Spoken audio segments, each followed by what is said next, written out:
The Turkish cleric Fethullah Gulen has died aged 83.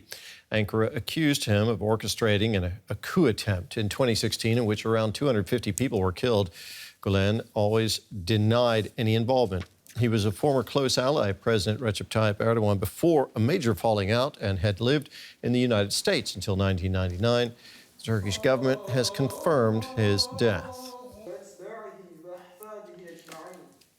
Well, for more on this, I'm joined now by DW correspondent Julia Hahn in Istanbul. Julia, can you tell us more about the controversy surrounding Fethullah Gulen? Well, Fethullah Gulen was a Muslim cleric who first gained popularity here in Turkey as a preacher in the 1960s.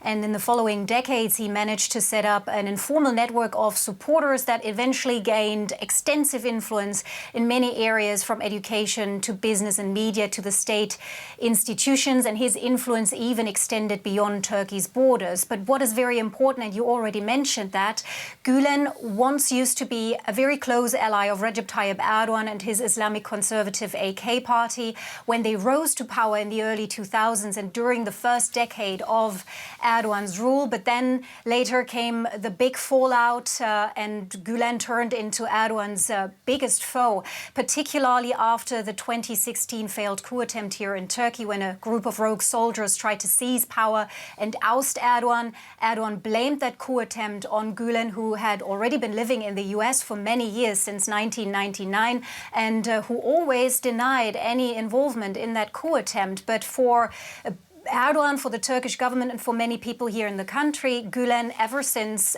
became an arch enemy, a traitor. The organization, the movement, was systematically dismantled here in Turkey in the years following that coup attempt. It was declared a terrorist organization. Turkey has always brought up that threat to national security, as they see it, to its Western allies in NATO in particular. So the news of Mr. Gulen's death is, of course, causing quite some reactions here. It's big news in Turkey today.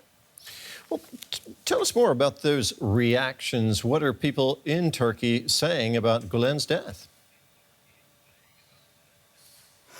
Well, on an official level, we had the Turkish Foreign Minister Hakan Fidan confirming officially Mr. Gulen's death. Let me quote him here. He said, "The leader of this dark organization is dead." Him and also the Justice Minister here, they wrote to continue fighting against this terrorist group, as they call the Gulen movement. But then again, it's also making the headlines on Turkish media. A state broadcaster, TRT, for example, has described Mr. Gulen, Fethullah Gulen, and I quote them here, as a traitor, a terrorist who spent his entire life plotting against the Turkish Republic. It's not much different, I should add, on more critical media, critical of the government, more independent media. But what they are doing is they're highlighting the close ties President Erdogan once had with Fethullah Gulen to show that Erdogan kind of helped him to get that powerful. But overall, I think many people here in the country see Fethullah Gulen as a man who has done great harm to Turkish democracy,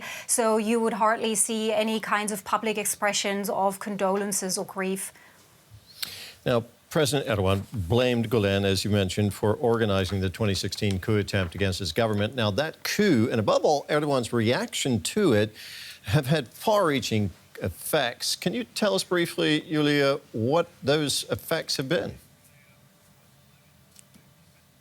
Well, yeah, you can still see that fallout impacting politics and society here in the crackdown after that failed coup attempt. Hundreds of schools, companies, media outlets linked to Gulen were seized by the state or shut down. Tens of thousands of people were arrested. Some 150,000 state workers, including teachers, judges, soldiers, suspended from their jobs. The government said they were only going after Gulen's supporters, and was a necessary move to protect national security. But critics, human rights organizations, for example, say the government used those purges to go after any kind of critics and opponents, to silence dissent and to cement a more authoritarian form of government for President Erdogan. Julia, thank you very much. Our correspondent Julia Hahn there in Istanbul.